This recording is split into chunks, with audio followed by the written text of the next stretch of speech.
Welcome to Health Coach for Women. Intentional living for more happiness and fulfillment in your everyday life with your host, Marsha Roopchand-Walker. Join Marsha as she shares her own personal wellness journey, as well as stories from our guests that will enlighten and inspire you to move towards better health and happiness. Now, here's your host, Marsha Roopchand-Walker.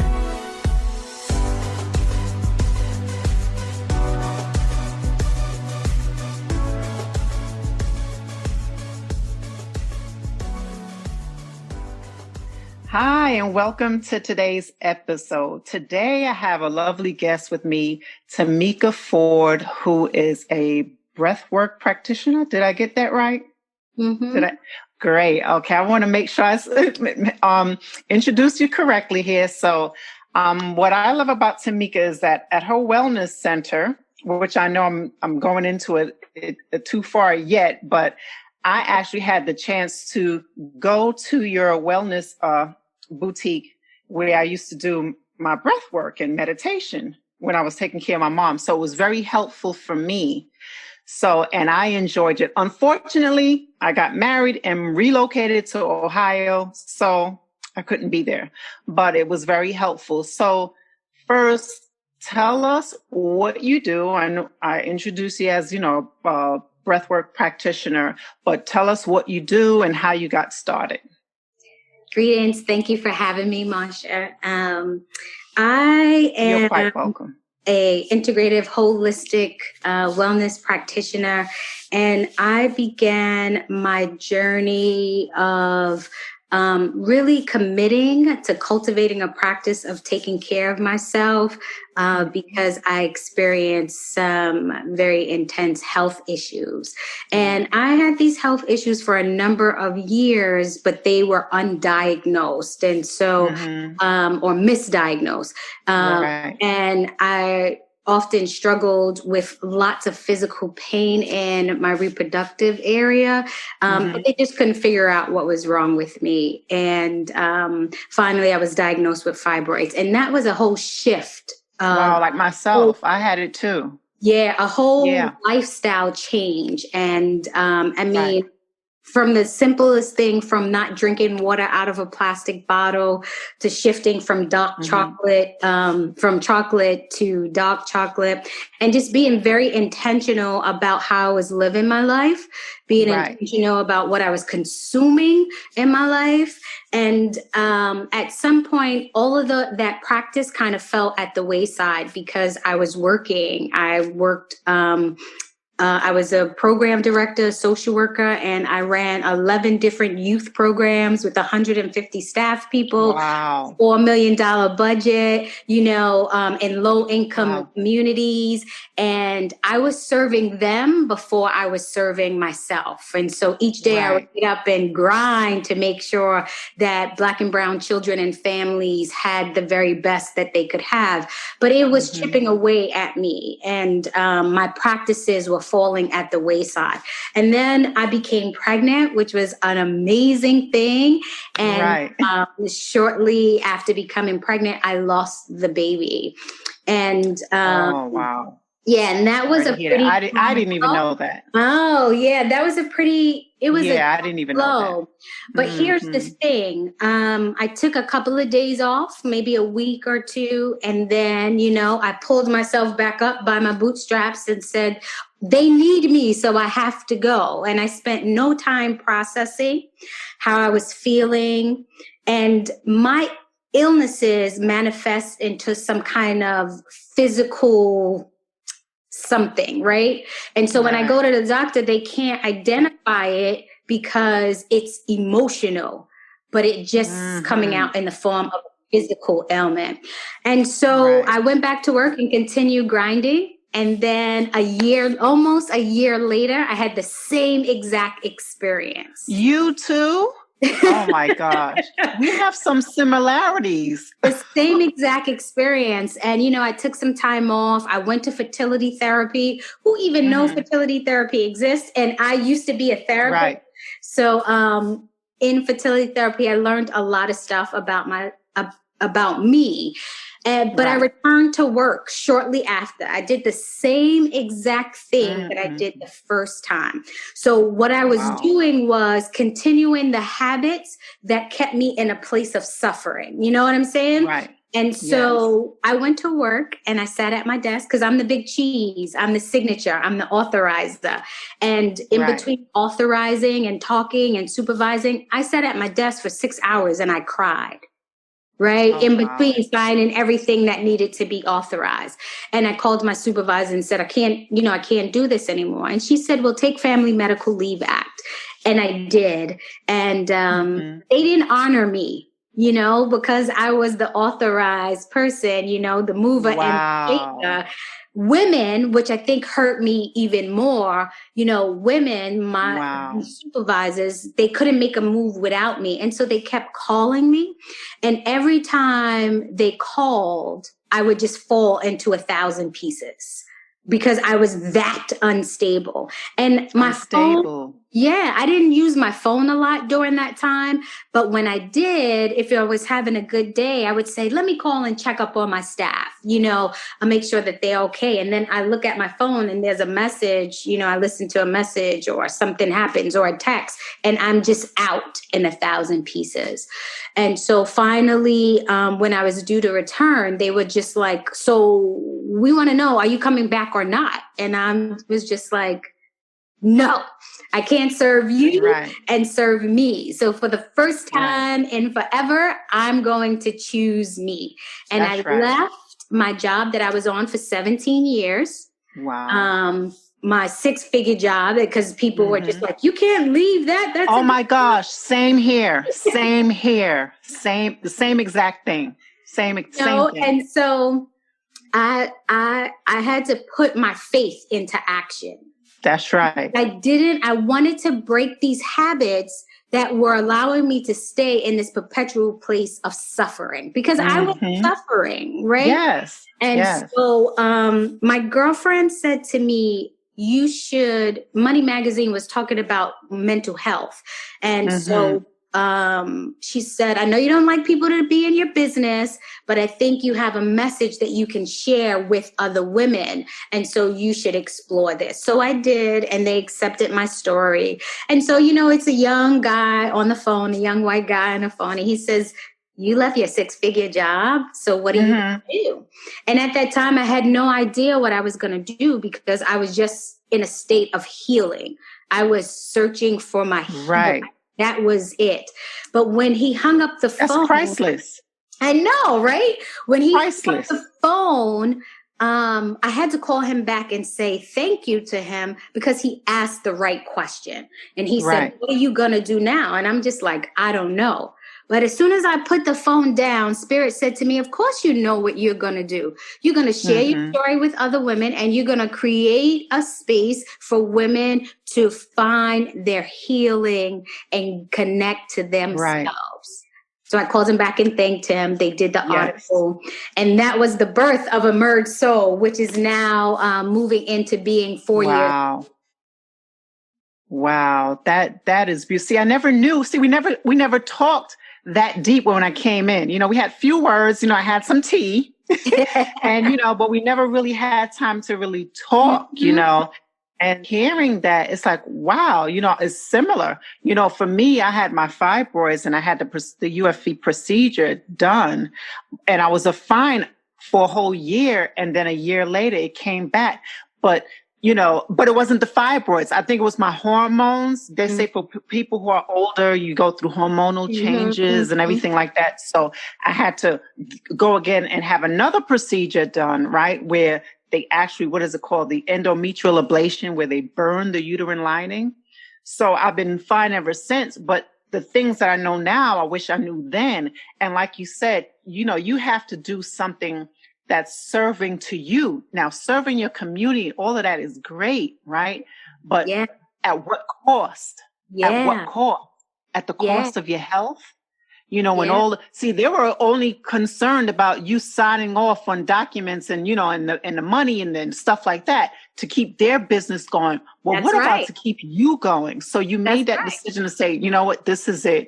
And this is how you went on and started. So that's very interesting to know. I did not know that. And I'm sure you can agree that was the best decision that you've ever made, right?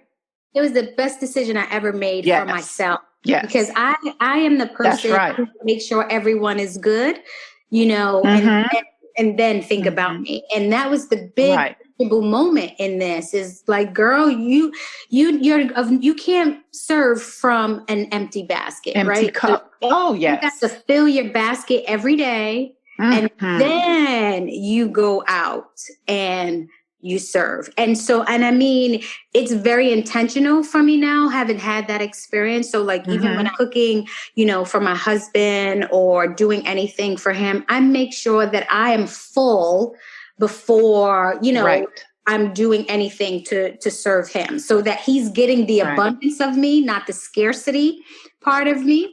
But also that I'm full, that I'm served from a full basket. And so that's my greatest teachable moment from my experience with not being well, physically, emotionally, mentally, spiritually. Like everything was out of balance. The whole thing. Thing. Yeah. And this is what I'm saying, that one thing affects the other. And that's what is, for me being a holistic health coach, you're dealing with the whole person, just like as you're saying, it's because one thing affects the other. So you have to come in alignment. You have to be, in harmony with yourself first, and then being able to give from that fullness. So I love that. Yeah. That was beautiful. Yeah. It's so real. Tell me some of this. Yes, go ahead. I'm sorry. I was like, and it's so real. And what what I try to share with the people that I serve, the women that I serve, I primarily serve in under-resourced communities. But my affinity is to older adults and Black women pre and beyond 50. Yes. As I'm in the pre's. So, I try to just impart to them to get a greater connection with themselves. That's what all my work is based in. Yes. Just getting women, particularly Black women, to cultivate a practice of taking care of themselves, right? Because taking care of us is a whole lot different than some other group of women, right? And so, and just letting them know, like, information is key. So it's so great that you have this podcast, right? Because that's one of the divides between our communities and other communities, is that we don't have availability and accessibility.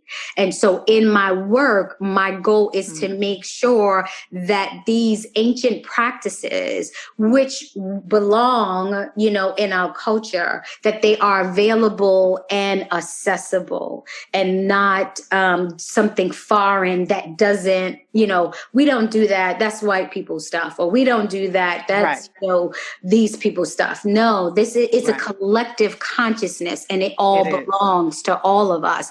We just have to get back to it. And that's my goal, right? To just get women, Black women, women of color, to think about, how am I cultivating a practice of taking care of myself? That's right. Oh boy. And we need more people like us, right? We need more people like us, especially for our community, because, and especially in the area of mental health, because it's not that much talked about either. It's this shame, it's this embarrassment, or people don't believe, just because you haven't been diagnosed, to think that a mental illness does not exist, right? Because the doctor didn't say that, so it's so much. And that's why I love this platform of what I'm doing and speaking and to other practitioners and wellness coaches and other people who are into this field of working towards better health for women. It's just so it's so empowering, and to be able to have that place where resource of people that look like us, speak like us, that's like for us, is really, it's important. It's so important. So I really enjoy what you're doing. So I wanted to also ask you, tell me, now you already answered one of my other questions, the vision that you hold for your work. So, and I love the vision. We're on the same path, which is beautiful. What are some of the services that you offer? Well, in times of pandemic, which we're in, I am shifting lots of programming virtually. So in the typical studio, we have a collective of wellness practitioners. We call them collaborators. And at the studio, we offer massages, reiki, color light therapy. We offer a whole plethora of mind-body practices is what we call them. And the goal is to just getting people to find the harmony and the coherence between their mind, their body, and their heart. So I teach breathwork, and I do reiki and yoga and meditation and qigong, everything that kind of is bringing the body into harmony. And so now that we shift to virtual, I'm slowly but surely getting into the game of putting all my services virtual. So right now I offer virtually 20-minute breathwork sessions, and those sessions are free. People just have to go to my Instagram and, sign up for it. I do those a couple of times a week, 20-minute breathwork meditation to encourage people to take a pause and breathe and connect to the body and just sort of listen. I do a relaxation class on Thursday night for like 45 minutes to an hour. And I actually think it's one of the classes, Marsha, that you actually experienced in the studio. So we call that the relaxation experience. And so slowly but surely, I'm adding more to it. Some of the practitioners who typically work alongside of me, they're beginning to bring up their virtual practice as well. And so as people get ready, we'll be offering more things. But right now, I'm just offering things online through Zoom that are, I just ask people to give a love offering if their heart desires to do that. It's really my intention to introduce people to the practices and getting them to sort of exploring the practices and how the practices are making them feel. So that's kind of where our services are right now. That's good. That's because, and that's what, a shift had to be made, right? Because of the whole COVID pandemic, situation. So, but it's still possible that we adapt, right, and find new ways to still be able to get our mission across and to get our work done. So we still have to continue to do that. So tell me, what does self-care mean for you? Self-care for me is listening to the body and giving the body, the mind, and the heart what it needs, and really honoring that. Right. Not outside of myself, but an intrinsic and internal sort of need being met. And once that need is met, then feeling that feeling of wholeness and love and, just being present. And then I want to continue to do that and explore different ways that can be done. And that's one of the things that I try to share with the women that I serve. Yes, and it definitely does. You definitely have to begin inward first before you can spread it outward, because it starts with you first. It starts with self. Yes. So definitely that's beautiful. And I really love that because, knowing that you can do your things, you're doing your work virtually online, which is great because maybe I can, start watching you virtually again. Absolutely. So I really enjoy that, And I love the whole practice of the yoga meditation, because that's what helped me. Yoga, meditation, self-awareness, mindfulness, all of these things is what helped me to my journey of healing, and that self-discovery, that self-awareness. It brought me to a place of peace. It brought me to a place of happiness, and being able to accept yourself, accepting who you are, right? Even with the imperfections, right? Even with the flaws, because none of us are perfect. So, but what we do is work towards being better, towards being better. And that's the beauty of it all, without judgment, right? Because we don't want to judge ourselves, but just coming from a place of love, coming from a place of peace and happiness, that's the best fulfillment that you can have for yourself. It really is. Absolutely. I totally agree with that. Totally. It really is. I love it. I love when I have these conversations. I mean, I love it. I really do. I think I actually do better when I'm actually interviewing people. I love it because I really get so engaged in the conversation. When I'm talking about it, when I'm doing my solo episodes, it's good. I cover it, but it's nothing like, even though we're virtual, we can still see each other face to face, even though it's audio right now, but it's that connection, right? It's that connection. And then speaking to other people who've been through similar circumstances, and through those circumstances, we're able to pull out and find this vision, this new passion of work that's so impactful for people. It's so powerful. It really is. I really enjoyed our interview. But tell me, what final thoughts or any special announcements would you like to share with our audience before we close out? I just would want people to know that meditation is not this big rule kind of thing. It's just the process of becoming familiar with yourself. Mm-hmm. That's it. And trying to tame that analytical mind. Right. Right. So if we get past all of that stuff, then we can get down into the core, into our true essence, and emerge, no pun intended,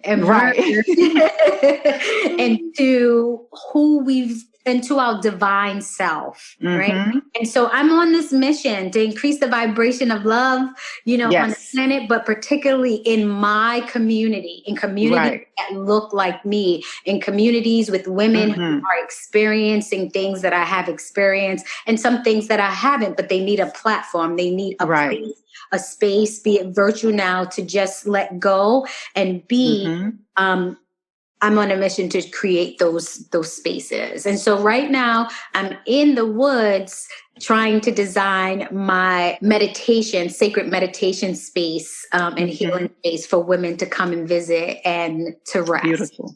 And so people can join any of my classes. They're, like I said, they're free. We just ask a love offering or not, whatever your heart's desires. And you just go to EmergeSoul Instagram and sign up there. Oh, yeah. We'll make sure we have all the links available so that people can connect with you. Thank you so much, Tameeka, for being a guest on the show. I really appreciate it. We have the same vision of what we're trying to do, and it's beautiful. And it's not about, this competition. It's just a group of sisters working towards the same mission, goal, the same vision. I love it. And I love what I'm doing. I love the work that I'm doing, and I know you love what you're doing, and I'm so happy, and I'm wishing you all the best, much success in everything that you're doing. Thank you so much. Thank you. Blessings. You're welcome. Thank you so much for listening to Health Coach for Women with your host, Marsha Roopchand-Walker. If you've enjoyed this podcast, please be sure to rate, subscribe, and review on your preferred podcast listening platform. We really appreciate that effort. Until next time.